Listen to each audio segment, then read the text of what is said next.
Secretary Clinton, how are you going to pay for these big, ambitious goals? Would you support a carbon tax? You know, I am going to lay out how I will pay for these goals because I think the public deserves to know. But let me just make a couple of quick points. A lot of these changes will pay for themselves. So there will be front-end money needed. I was talking to Elizabeth and Keith and other people here about where the funding came from in order to build this and make it so state-of-the-art. And yes, federal money, state money was necessary to get it going.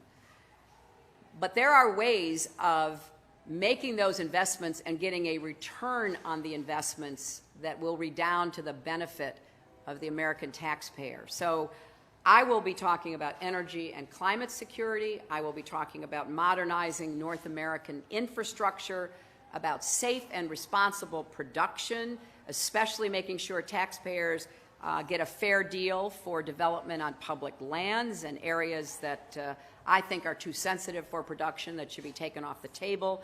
I mentioned the coal communities. I feel a personal obligation to make sure that we do what we need to do to keep our promises to people in coal country, and then a collective, collaborative effort to make sure that we're doing what we can at every level of government, with our private sector, with our academic institutions, and so many more.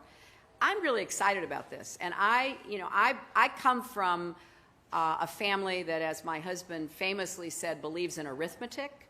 I watched the balanced budget and the surplus that President Bush inherited from my husband be dissipated, ending up in a terrible financial crisis that President Obama inherited. So I intend to be a good fiscal steward, but there are investments we need to make that will pay off today, tomorrow, and years ahead that I will make the case for and do everything I can to get to where I know the country can go to achieve the goals we've set. Thank you all very much.